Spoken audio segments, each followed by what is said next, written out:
Pro Wrestling 225 family, it is almost time. ENDGAME, July 29th at the Lockhart Gym in Denham Springs, Louisiana. I'm Spenser Hunt alongside CJ Goodspeed, and we're here to get you set for the biggest event of the year where it all comes to an end.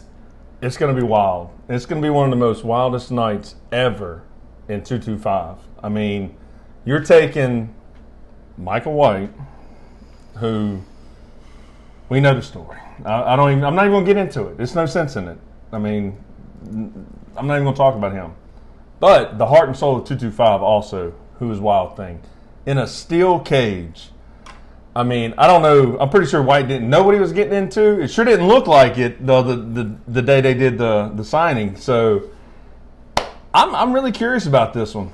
Yeah, you're absolutely right. Michael White signed the papers at Vendetta that Wild Thing had presented, and I know that Michael White was sort of very worked up about the vigilante, who the vigilante is, getting into the business of the general manager, Michael White. And we'll talk more about this match as this preview show goes on, but you're absolutely right. A story 2+ years in the making, Wild Thing, Michael White, it all comes to an end inside a steel cage in Denham Springs, Saturday night, July 29th. But there's so much more to get to. That's the crazy part. Right. Is that ENDGAME could just be that match, and and that's it. That's all we need. Done. Yeah. But it gets so much better because there's so much else happening Saturday night in Denham Springs, Louisiana, including the Pro Wrestling 225 Tag Team Championships are on the line as Disobey defends against The Pillar, Dale Springs, and Alex Braddock. That's going to be interesting, man. That's going to be a real interesting contest. You have Dale Springs, who last time we saw was robbed of a win. That's right, double jeopardy. Simon Phillips versus Dale Springs, one-on-one. Simon Phillips, using tactics that we've known Disobey to use, right? Low blow, sort of faking an ankle injury, but all that to lead to, in a match that we thought was so much about respect, turned into really Simon Phillips just proving that he was better. Yeah, Simon, I've known Simon for a long time. I've seen him start and coming up, and he's just, him and JTM even. And JTM really broke my heart when he did what he did. And now you got Simon who comes in, and he just does not give two flips about anybody at all. It's all about him and maybe Brandon and JTM. I don't even know how much he cares about them even. But for what he did, not only at Double Jeopardy, but then you turn around and they had the match at CWF. Mm-hmm. And after the match, what happens? That's right. Simon Phillips is defeated by Dale Springs at CWF. And after the match, Disobey attacks Dale Springs. Post-match beatdown. Simon Phillips couldn't handle being on the losing end. So Alex Braddock comes in to try to make the save. And here we are now. The challenge was laid out. We've got the tag team titles on the line in Denham Springs, Louisiana. Disobey versus The Pillar. It's going to be a huge one. We know how good that match was between Phillips and Dale Springs, and now that both of these teams. Not at all. No. This might even become a brawl. I could see this going in the ring, out the ring. Hell, it might even start in the back and then come to the ring. I do not want to be the referee in that match. He's going to have his hands full regardless because heated doesn't begin to describe it. And when you add in the fact that it's for the Pro Wrestling 225 Tag Team titles, nothing but combustible elements. Oh yeah, and Disobey will do anything they can to hold on to them titles. That's exactly right. Speaking of combustible elements, CJ, we have a couple of matches coming into Saturday night at the Lockhart Gym in Denham Springs that, to me, are going to be nothing but a spectacle, real fireworks. And one of them is Knighton versus Antonio Bronson. Now, I know I say that name Knighton, and you're like, we haven't seen Knighton in Pro Wrestling 225. But who we have seen is the full-time beast, J.D. Jenkins. And he is a force to be reckoned with. Yeah, just whenever he was the full-time beast, J.D. Jenkins, I don't know anybody that wanted to touch him. Nobody wanted to step in the ring with him. That's why you didn't see him that often in 225. But it's hard to find opponents for him. But now, he's got the Queen of Carnage, Lilith, by his side, which has transformed him. And she created this version of him, Knighton. And I wouldn't want to step inside the ring at all. I don't even know if I want to be in the building. Right, exactly. At least you're going to be ringside. I'm off somewhere else. That's too close for me. And that's too close for me. But someone who will never be afraid of a fight, is his opponent Saturday night at ENDGAME, the Iron Pitbull, Antonio Bronson. Yeah, Antonio Bronson is a tough man. Just bottom line, he does not back down from anybody. He doesn't care what he does once he gets in that ring. And if somebody's going to give Knighton a fight, I would say it would be Antonio Bronson for sure. Bronson made his debut in Pro Wrestling 225 over a year ago and has been nothing but impressive. And so these two guys going at it, Knighton, Bronson. I mean, listen, it's a good thing their match is in a steel cage because I don't think it can be contained. It might need to be in a steel cage to contain it. The one thing I'd even be willing to say, whoever wins this match could see a chance to capture gold in the near future. Oh, absolutely. I mean, absolutely. It would catapult them directly into the title conversation, no doubt about it. Yeah. Before we get on to more exciting action at ENDGAME, we do want to thank our sponsors here in Pro Wrestling 225. We both know without our sponsors, shows like this, the incredible steel cage match between Wild Thing and Michael White would not happen without our sponsors. So we want to send a big thank you to Restored Motions, Suspense Games, Intelligent Mortgage, B&P Construction, Just Johns, Lemoyne Oil, Civil Design and Construction, Alyssa School of Performing Arts, the Louisiana Sports Hall of Fame, and the Baton Rouge Rougarou. You know a thing or two about the Rougarou, don't you there, CJ? Not really. You want to talk about it? No, I don't even know what you're talking about. Okay. No clue. I hope you guys all saw on social media CJ Goodspeed being laid out by the Rougarou mascot. I don't know. But glad to see you're okay. Yeah, thank you. Yeah, you're welcome. We talked earlier about tag team action, and one of my favorite things about Pro Wrestling 225 is the tag team division. Oh, yeah. One of my favorite things. It's just always on fire. But we've got sort of an interesting tag team match coming up at ENDGAME that isn't even really about the tag team titles. Instead, it's about the SEC Championship because Jordan Ja, the SEC champion, is teaming up with Braxton Hunter. They're the boys. The boys. Right? I mean, not too long ago, we saw the boys having some little issues with picking out an entrance song. That's right. I'm curious what they decided on coming into ENDGAME. But they have an uphill battle because they have two very strong opponents across the ring from them at ENDGAME in Russian Destruction Vladimir Koloff and Cold-Blooded Wes Warren. Yeah, I would definitely say if they were going up against if Ja and Braxton was going up against a team besides Koloff and Warren, I'd be real worried because we haven't seen what Braxton and Ja can do together. Now, with that said, though, we all know Braxton's kind of like the third overboard. Yeah, absolutely. So they have chemistry. Mm-hmm. Will their chemistry that they have, which I think it will be, enough to overtake whatever the heck's going to be across the ring from them? You make a really good point, though, because you talk about the chemistry between Ja and Hunter. I don't think that's going to exist for Koloff and Wes Warren. You've already seen Koloff get on here and say, "Warren, you need to watch stay in your lane," or whatever. I mean, that's already starting off. This is what I think is going to happen. And I said this on the last match too. I hate that I'm saying it again. Mm-hmm. All hell's going to break loose. I mean, you have Koloff cares about himself. We know Wes Warren cares just about himself. I don't know, outside of Michael White, I don't know that there are two competitors that are more singularly focused than Koloff and Warren. They're always by White. Mm-hmm. I mean, that's just like an extension of White to an extent. So it's going to be interesting. When you add in the fact that Wes Warren won the Battle Royal at Vendetta, making him the #1 contender for the SEC title, a belt that Vladimir Koloff feels like he never should have lost. Right. He lost it to Jordan Ja, who's the current SEC champion. Braxton Hunter has been all over that SEC title scene as well. Yeah, he's always been up there with was there to get a shot for the SEC title. Exactly. So I think will Koloff and Warren be able to keep it together to try to sort of take down their common enemy? In this instance was Ja and Hunter. I would be very surprised if they came even close to that. The favorites should be Ja and Hunter going into this, but it's going to be a hell of a match no matter what. Well, another thing we got to think about is Koloff is so angry right now. Mm-hmm. I mean, you saw, we've seen, I mean, you've been at the table with Braxton Hunter whenever Koloff goes up there talking trash to him.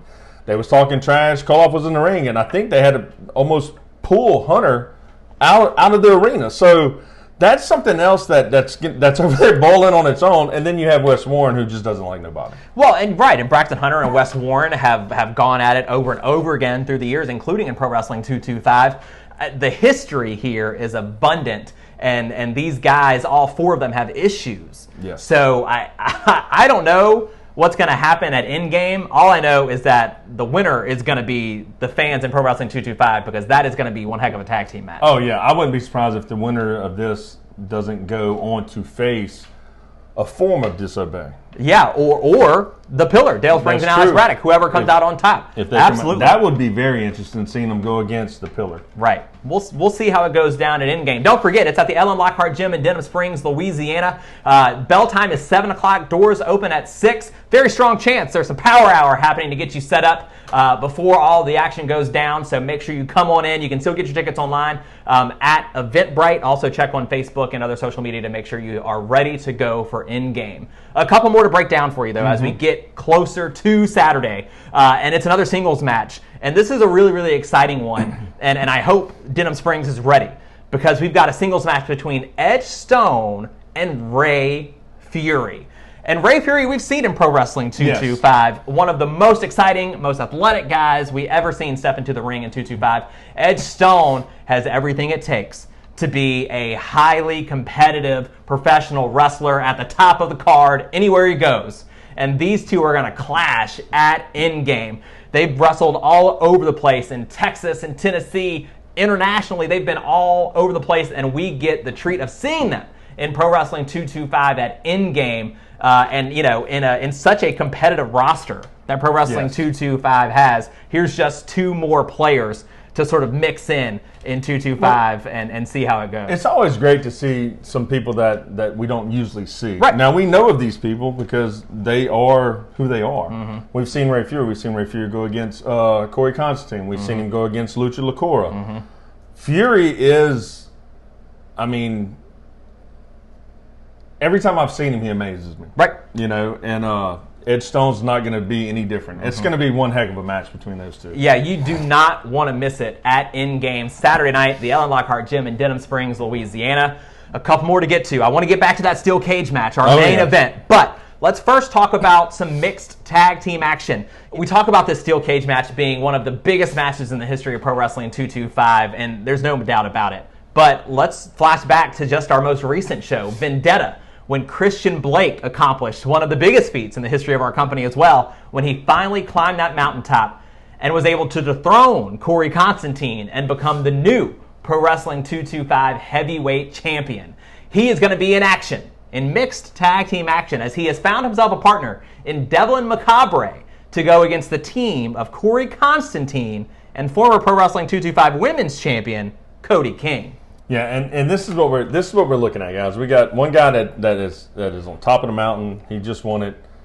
You have another guy who just lost everything, and his partner just lost everything. So those two there are going to be distraught. I wouldn't put nothing past them, but I'm wondering how focused they can be on just a mixed tag match in their minds, because you know all they're thinking about is how I'm going to get these belts back. How I'm going to get these belts back.